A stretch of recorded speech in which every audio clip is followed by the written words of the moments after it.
Did you know that these two men buy politicians? Their money, their power, fuel the growing inequality. The name Koch has become a four-letter word, taking a terrible toll on democracy. A lot of people on the left hate the Koch brothers. And Jim Dean wants government to pass new laws to limit their influence. Dean's the brother of former presidential candidate Howard Dean and chair of a group called Democracy for America. So you want everyone to have democracy, but not the Koch brothers? I think the power should be in the hands of the American people, and I think it should be a level playing field. We should get money out of politics. I think spending $1 billion on any side of the aisle is basically crowding out the voice of the American people. What if the Koch's done that makes you mad? Well, I mean, they have their politics, which I happen to disagree with, and they have certainly influenced the political process when it comes to environmental regulations and regulations that affect the businesses that they're in, which is primarily oil and gas and a few other things. But you could say this about a lot of other folks. You know, the Koch brothers, of course, but the poster boy. But the focus on the left, with the mob, is against the Kochs. There have been death threats. They get lots of death threats. Well, there are samples that I say we kill the Koch brothers in the entire family line. Let's drag them out. Let the hangman do the deed. If I had a chance to murder a Koch brother in cold blood, I would surely take it. I mean, people jump out of bushes with cameras. They hound them. Yeah, well, we don't exactly advocate for violence. So I just want to be clear about that. But the Koch brothers are the poster boy for everything that is wrong in politics because they spend so much money and because their views are a little extreme, like getting rid of Social Security and getting rid of environmental laws that protect communities. But let's break it down. Sure. Social Security is going broke. The math works for another 20 years, and it was, if not 20 years. It has been one of the best social programs we've ever had. The Kochs don't want to get rid of all environmental rules. They like the clean air rules. They just say, enough already. It goes too far.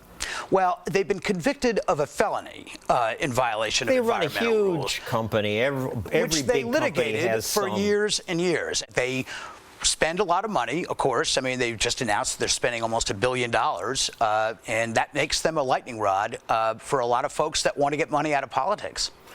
I don't know that they announced it. It's said that they and their affiliated groups will try to spend $1 billion. Yep. Of course, Hillary may spend that, and her charity has $2 billion. Yes. But when you say they spend so much, let's look at what people spend. Sheldon Adelson spends a lot, $93 million. The Koch brothers, $60 million. Michael Bloomberg, who gives it mostly to Democrats, $13 million.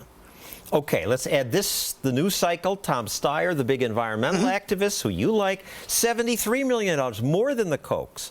Compare that to the unions, almost $2 billion. Your side dwarfs the Kochs. What are you complaining about?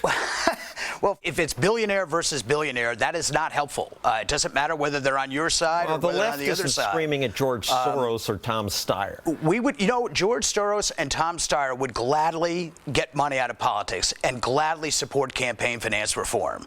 Really? Yes, they are. They would. Because they love government, and then government would be in charge of all the spending. It's really because they believe that money corrupts the political process. Let's look at the spending. I think most Americans assume Republicans are richer and spend more, but if you look at the numbers from the last presidential election, the Democratic Party and the Obama campaign spent slightly more than the Republicans.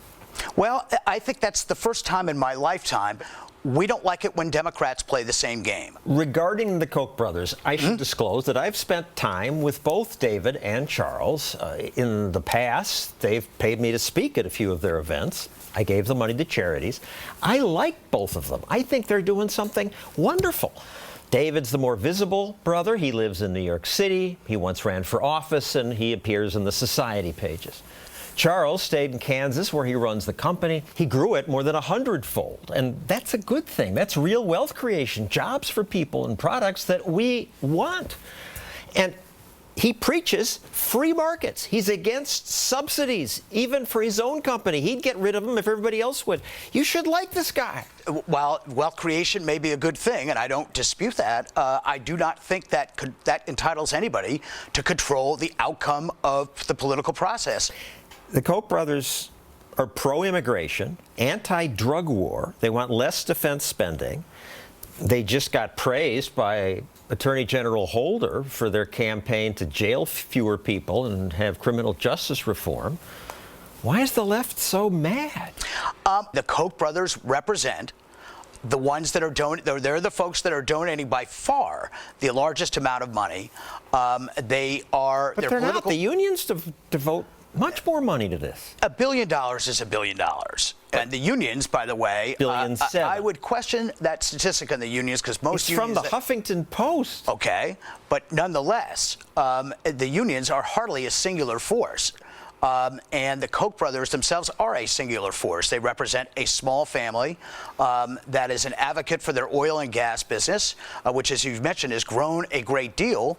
It's not just oil and gas. They make Dixie cups, toilet paper, airbags, napkins, towels. I like those things. That's true, but again, they should be citizens just like everybody else. They shouldn't be controlling the political process, and yet they are. They are going to control it. They lose half as many fights as they win. Isn't it kind of mob-like when members of Congress attack individuals?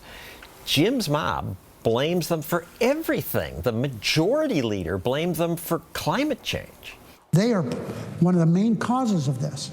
Not a cause, one of the main causes. Destroy Social Security, Medicare, Medicaid, etc.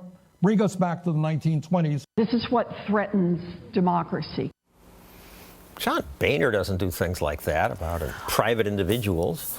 I think their presence in this with the $800 million or the $1 billion does threaten democracy.